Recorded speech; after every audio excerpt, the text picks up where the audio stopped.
bonjour mon Congo, tu m'as jamais vu, moi aussi.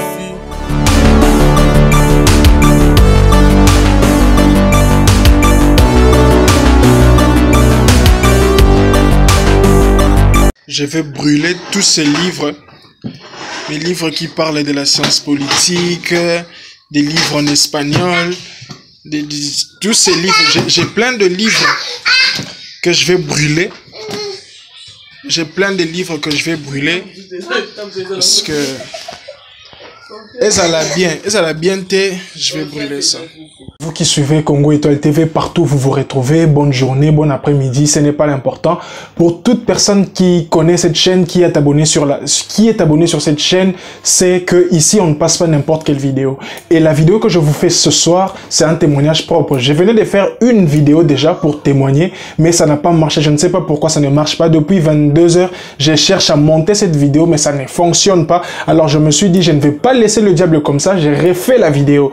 Le livre que vous voyez ici, c'est un livre que j'avais acheté avant de rentrer en Espagne parce que j'étais allé faire mon stage de Erasmus en France. Et comme j'aime bien la politique, j'aime bien lire, je suis cultivé, je me suis acheté un livre, c'est que je ne pouvais pas lire, de Jean-Louis Debré, qui est un homme politique, un grand homme politique de la France. En fait, en lisant ces livres, chaque jour je lis le livre, mais il est arrivé qu'aujourd'hui, je devrais lire 40 pages ou plus. J'ai lu juste 2 pages. Et sur ces 2 pages-là, il y avait une partie où M. Jean-Louis disait qu'il avait un sujet à débattre avec les hommes de la franc-maçonnerie, mais il les avait déjà précisé que moi je ne fais pas partie de votre équipe et tout ça là. Mais le truc étonnant est que à la page suivante, plus d'une demi-page, plus d'une page et demie plutôt, les messieurs étaient en train en fait d'expliquer les bienfaits des francs-maçons. Et moi sans les savoir, moi j'étais juste en train de lire, je me disais bon, il explique que ce sont des choses qui sont arrivées et tout. Comme il parle de la politique, j'aime. Et j'ai eu un grand sommeil. Je me suis endormi. Ça s'est passé aujourd'hui, comme je vous les parle, vers 19 h que je m'étais endormi. Je me suis réveillé à 20 h pour raconter ça à ma mère. Et quand je me suis endormi, j'ai rêvé, j'étais dans une chambre qui était comme un loge. Il y avait que des blancs habillés en franc-maçonnerie et un grand maître devant, un homme derrière moi habillé en noir-rouge. Et cet homme en noir-rouge me poussait en fait vers l'avant. Je lui disais, oh, arrête de me pousser. Il me poussait vers l'avant, arrête de me pousser. Jusqu'à ce que dans le loge en question, j'ai crié, pourquoi tu me pousses comme ça? Je ne fais pas partie de votre équipe. Je ne suis pas de chez vous. Et il y avait une dame blanche à côté avec un autre homme qui était en train de parler en fait en français.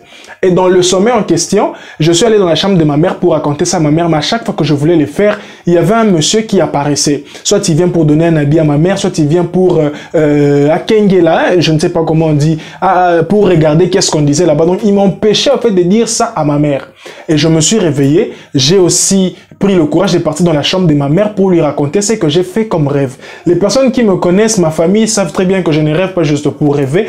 Et non plus, cette chaîne, on ne parle pas juste pour parler. C'est quelque chose qui vient de se passer. Le monde nous pousse vers la lecture des livres, mais les francs-maçons, les Illuminati cachent des choses dans ces livres-là. Nous sommes initiés inconsciemment. Et quand j'ai raconté les rêves à ma mère m'a dit qu'il y avait un oncle dans la famille qui est mort aussi avec ce genre de choses. Lui, c'était sur Internet, c'est notre propre oncle. Alors du coup, on a appelé un pasteur avec qui on prie souvent et le pasteur a commencé en fait à m'expliquer comment j'ai déjà été initié dans la franc-maçonnerie sans le savoir. Voilà pourquoi dans les rêves, on me poussait sans mon consentement. Les enfants de Dieu, en tout cas, regardez, si vous regardez, maman filmée, si vous regardez, ce sont mes livres que je suis en train de couper pour brûler. Le diable est malin, il est rusé. On nous dit la lecture, soyez cultivés, mais quand on lit, en fait, il y a des choses cachées et on nous prend nos âmes pour des mauvaises choses. On nous introduit dans des sciences occultes que nous ne maîtrisons pas. Si je n'étais pas quelqu'un qui lit la Bible matin, soir, parce que j'ai lu la Bible matin, soir et j'ai prié, je ne sais pas si j'allais être au courant de ce qui s'est passé spirituellement avec mon esprit et je ne sais pas qu'est-ce qui allait m'arriver dans le jour à venir.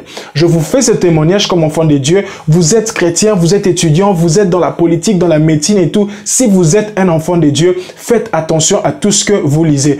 Que le Seigneur soit glorifié pour ce qu'il vient de révéler. Je dis et je vous remercie. Ciao.